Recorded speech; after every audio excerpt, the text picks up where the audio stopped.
کہ روحیں واپس آ جاتی ہیں گھروں میں. کوئی روح نے ادھر آ کے کیا کرنا ہے؟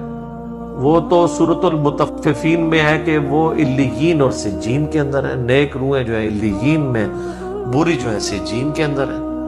ان کا اب اس دنیا کے ساتھ کیا لینا دینا ہے؟ ہر بندے کی ایک یونیک روح ہے، انڈیپینڈنٹ روح ہے، اس کا دوسرے کی روح کے ساتھ کوئی تعلق نہیں ہے.